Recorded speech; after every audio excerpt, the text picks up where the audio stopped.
पिछले एपिसोड में हमने देखा था कि ली किंगलू की फाइटिंग एक बहुत ही खतरनाक से लेजर्ड से हो गई थी, जिस पर ली किंगलू ने उस लेजर्ड को तो हरा दिया था, लेकिन उस लेजर्ड ने मरने से पहले अपनी टेल को ली किंगलू की चेस्ट में घुसा दिया था, जिस पर ली किंगलू तो बेहोश होकर नीचे गिर गया था और उसके साथी भी उसके लिए काफी ज्यादा परेशान हो गए थे। तो इस पार्ट की शुरुआत में हम देखते हैं कि लैंग सोचता है कि ये काम तो मैं कर सकता हूँ, जिस पर वो नीचे बैठती हुई उस टेल को उसकी चेस्ट से निकाल लेता है। उसके बाद उसे होश भी आ जाता है। होश आने के बाद वो कहता है कि शुक्र है कि मैंने अपने प्रोटेक्शन के लिए नीचे चीजें पहनी हुई है, नहीं तो आज तो मैं मर ही गया होता।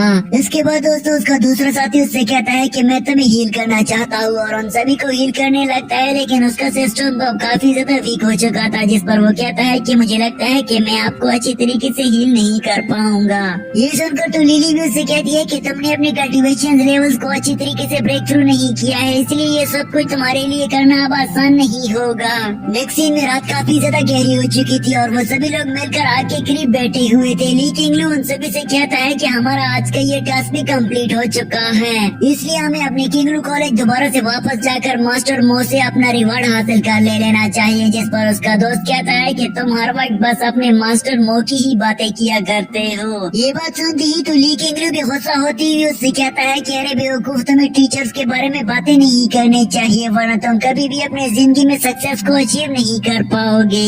ये सुनकर तो लिली भी अपने साथी से कहती है कि अगर तुम अपने टीचर्स की रिस्पेक्ट नहीं किया करोगे तो तुम किस तरह से अपने सभी रियल्म्स को अच्छे से ब्रेक थ्रू कर पाओगे। ली किंगलू यहाँ पर उन सभी पेज की पावर को अपने हैंड में एब्जॉर्ब करती हुई अपने दोस्त से कहता है कि वापस जाने के बाद मैं तुम्हें अपने सभी लेवल को ब्रेक थ्रू करूंगा। ये सुनकर तो वो भी खुश हो गया था। इस वक्त तक तो दोस्तों रात अब और भी काफी ज्यादा गहरी हो चुकी थी। उसके दोस्त का नाम मिंग मिंग था और वो अपने उस किंगलू दोस्त पर झपट पड़ता है। यहाँ पर उसको बचाने के लिए लिली भी उसी की मदद कर रही थी, लेकिन वो तो उसे नहीं छोड़ रहा था। इसके बाद दोस्तों सुबह का मंजर दिखाया जाता है, जहाँ पर वो सभी लोग उस केव से बाहर आकर अपने किंगलू कॉलेज की तरफ आगे बढ़ रहे थे।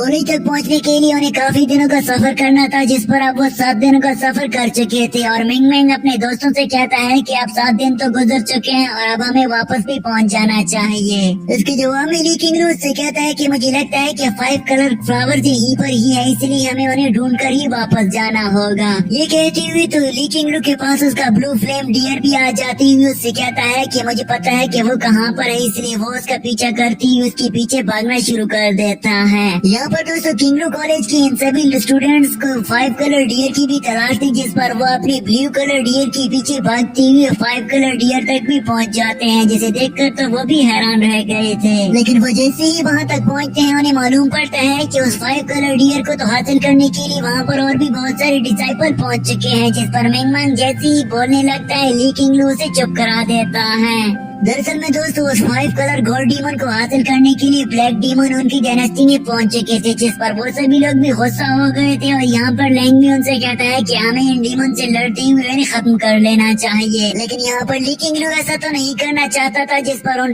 डार्क डीमंस को गुस्सा आ गया था और वो ली किंगलू पर हमला कर देता है। ली किंगलू भी ऊपर को उड़ती हुई उस पर अपने फीदर्स का इस्तेमाल करती हुई हमला करके उसे पीछे धकेल देता है। उनका हेड भी काफी ज्यादा खुश लग रहा था, क्योंकि वो जानता था कि अगर वो ह्यूमंस को मारेगा तो ये जानकर उनका हेड भी काफी ज्यादा खुश हो जाएगा। ये देखकर तो अब और भी अच्छी तरीके से लड़ना शुरू हो गए थे।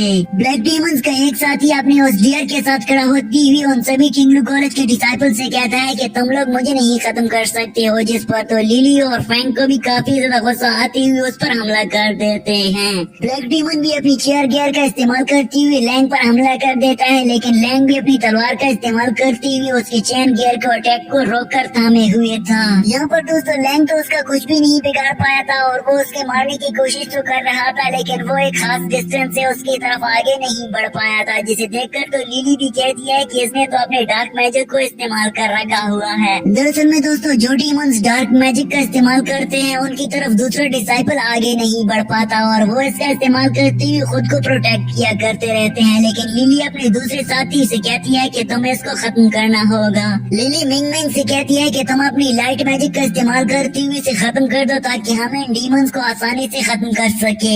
लेकिन उस डार्क मैजिक को खत्म करने के लिए ली किंगलू अपनी न्यू टेक्निक का इस्तेमाल करते हुए 5 स्टार से उस पर हमला करके उसके डार्क मैजिक को डिस्ट्रॉय कर देता है, जिस पर उसकी सिस्टर लिली भी उससे कहती है कि गुड। ये सुनकर तो उन डीमंस का हेड भी गुस्सा हो चुका था, जो कि दरअसल में एक रेड डीमन की तरह दिख रहा था, और वो अपने बाकी ब्लैक डीमन से कहता है कि अगर तुम लोगों ने इंसानों को नहीं हराया तो मुझसे बुरा कोई नहीं होगा। ये सुनकर तो वो ब्लैक डीमन दोबारा से उन सभी लोगों पर हमला करने के लिए आगे बढ़ते हैं। दूसरी तरफ हम मिंग मिंग को भी देखते हैं, जो अपनी पिग के ऊपर बैठकर आगे जा रहा था, लेकिन उसे अभी तक भी काफी ज्यादा डर लग रहा था, क्योंकि दोस्तों वो अभी तक सेकंड रियलम तक पहुंच चुका था और थर्ड रियलम तक को अभी तक भी उसने पार नहीं किया था, जिस पर उसे डर लग रहा था कि वो सभी डीमंस उसे मार ही ना दें। लेकिन उसकी हेल्प करने के लिए यहाँ पर ली किंगलू भी पहुंच जाता है और उससे कहता है कि तुम्हें अपनी प्रोटेक्शन खुद ही करना होगी। ये कहती हुई तो ली किंगलू भी आगे बढ़ता है। ली किंगलू की आगे बढ़ती हुई उसे अपनी गॉडेस की रिंग साउंड सुनाती हुई बताती है कि तुम्हें इन सभी डीमंस को खत्म करने के लिए अपनी हेवन और अर्थ की फायर अटैक्स का इस्तेमाल करना होगा, तभी जाकर तुम इन सभी डीमंस को खत्म कर पाओगे। अपनी मिस्टीरियस रिंग की ये सभी बातें तो ली किंगलू भी बड़ी आराम से सुन रहा था और उससे कहता है कि इस पर तो मुझे अपनी फायर बाल्स का इस्तेमाल करना चाहिए, तभी जाकर मैं इन सभी डीमंस को खत्म कर सकूंगा। ये बात सुनकर तो दोबारा से वो गॉडेस साउंड से बताती है कि तुम्हें अपनी फायर अटैक्स को अर्थ और हेवन की पावर को कंबाइन करके उनका इस्तेमाल करना होगा, तभी जाकर तुम उनसे विन कर सकोगे। उस गॉडेस साउंड की इन बातों पर अमल करती हुई तो वो अपनी fire of earth and heaven की पावर को एक्टिवेट कर देता है, जिस पर उसकी पीछे तो एक बहुत ही बड़ी सी फॉर्मेशन क्रिएट हो गई थी, और वो अपनी उन फायर का इस्तेमाल करती हुई डीमंस पर हमला करते हुए उन्हें मार देता है। ये देखकर तो उन डीमंस का हेड भी अपनी डार्क एनाकोंडा स्नेक को एक्टिवेट करते हुए उसके फायर अटैक को डॉज कर देता है। ये देखकर तो ली किंगलू भी हैरान रह गया था और देखती देखती वो स्नेक ली किंगलू पर भी हमला कर देती है। इसी के साथ ही दोस्तों ये पार्ट यहीं पर एंड हो जाता